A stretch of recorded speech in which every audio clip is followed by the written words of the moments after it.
I've read 30 books this year so far. That's a lot for me. So I've been seeing the mid-year book tag going around and I wanted to join because it just looks fun. So let's get into these questions. Best book that you've read so far in 2023. This is easy for me. It's been my favorite since I read it.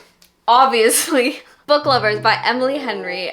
Ugh! This is basically about Nora, who ends up going on like this little vacation with her sister to this small town, and she runs into Charlie, which they don't have the best history. So the romance between the two is great. I love the banter, but it also explores just other things in this book, like her relationship with her sister, which I just adored. This book is definitely a lot deeper than I thought it would be. So definitely check trigger warnings. Best sequel that you've read so far in 2023. Honestly, I haven't read a lot. I think I've only read 2 and I really liked the 2. I'm gonna have to go with Prodigy by Marie Lu, and this is in the Legends series and I loved it so much. You've probably heard about the Legends series already. It's been out for a really long time, but it's a YA dystopia novel, and basically the first book is about June and Day, and June is on like a hunt for Day because he's like the leading suspect in a crime that happened. It's action-packed, there's romance, so many plot twists. I love the whole thing. It's so good.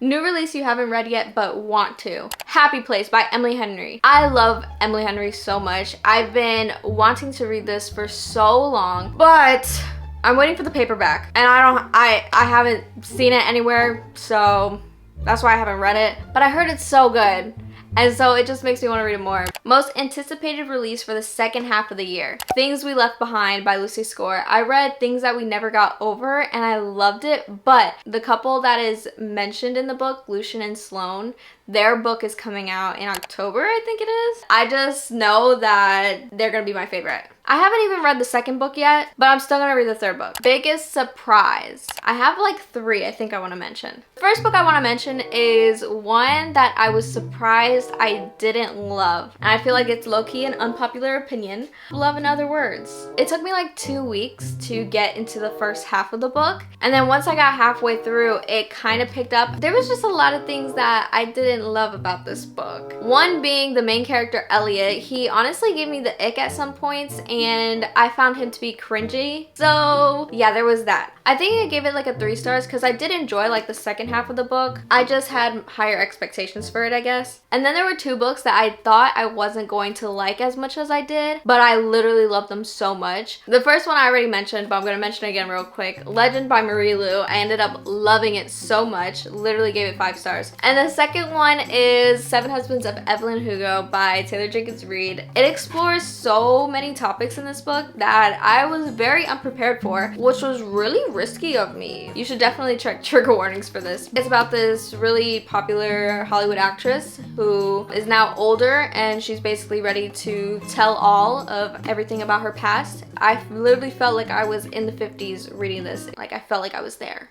you know? Such a good book. Ugh. New favorite author. Okay, so hear me out. I think I have 2. One is Taylor Jenkins Reid, mainly because I literally felt like I got transported in her writing. It was so good. But then there's also Lynn Painter, who wrote Better Than the Movies. I just loved it so much. It was so cute and such an easy read. I fell in love with the writing. But both authors, I only read 1 book of theirs, but I feel like I'm going to love their other books as well because of how much I love their writing. So we'll see, but those are the 2 that I'm gonna count.